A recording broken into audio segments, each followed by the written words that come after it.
The final play that we want to take a look at out of the gun tight flex in the X&O's film room this week is called halfback counter. Now, this particular run play is actually pretty effective, even though it's out of the gun formation, and it's one that you might consider running, especially if you plan on running this formation, because it does a nice job as far as picking up yardage. Let's go ahead and just take a look at it.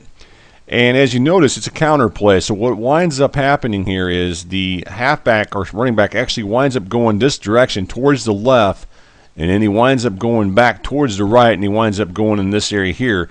And then the other thing that winds up happening as you look at it, what you're going to wind up finding here is this guard right here is going to wind up pulling, which just happens to be the left guard. He's going to wind up pulling to the outside here towards the right and become the lead blocker for the running back as he gets to the outside, making this play pretty effective, especially from the gun formation, because a lot of times your opponent's not going to expect you to run it, and this is one of those plays that you can do that with. Let's go ahead and take a look at the defense. Same thing we ran before is two-man under, and this particular play I found very effective against a lot of the man coverages in the game. Now, as I wanted to show here is you're going to notice what the blocking assignments look like, at least what they initially I showed you just what they were, but this is what they actually look like once the play is going to be ran against, at least against a four-man front. And this left tackle is going to wind up blocking this guy right here, happens to be the right end. As I've already mentioned, this left guard, he's going to go ahead and pull towards the right and look at the block somebody in that area there. The center is going to go ahead and block the weak side defensive tackle, and then the right guard is going to block the strong side defensive tackle, and then we're going to have the right tackle. He's going to go ahead and block the left end. So you can kind of see the blocking assignments and how they play out.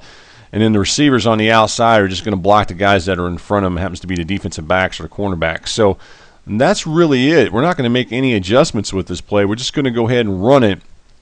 And I want you guys just to go ahead and concentrate on it and just watch the running back as he winds up running to the outside. Also go ahead and watch the left guard as he pulls towards the right.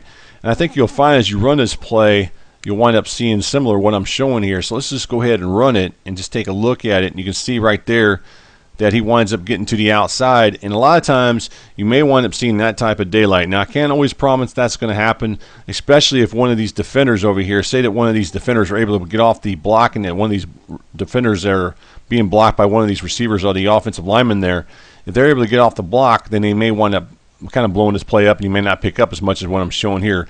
On the other hand, if they are able to seal off those receivers and keep them blocked, there's a lot of potential for this particular play to pick up some decent yardage.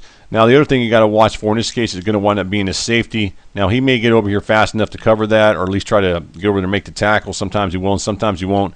You also got this linebacker. He may wind up getting over there. Now, something else, if I rewind this, I want to go ahead and go back to this. I want to talk about one other thing with this play. I want you guys to focus in on this linebacker here. A lot of times with the counter, I think most of you guys know what's going to wind up happening here. But when a counter happens, what winds up happening is a lot of times these defenders will wind up going to the same side where initially where the run looks like it's going to go, at least with the run action. So in this case, his linebacker actually takes a step towards the left, and then once he realizes it's not a run to that side, he winds up coming back, and now he's already out of position to make that tackle. So, or at least a step or two behind, allowing that running back to get to the outside and pick up that positive yardage. So I just wanted to point that out to you. This is a run play I do like, and I do like it from this formation. If you haven't had a chance to check this one out, this might be a run play worth taking a look at. So this one's called Gun Tight Flex Halfback Counter.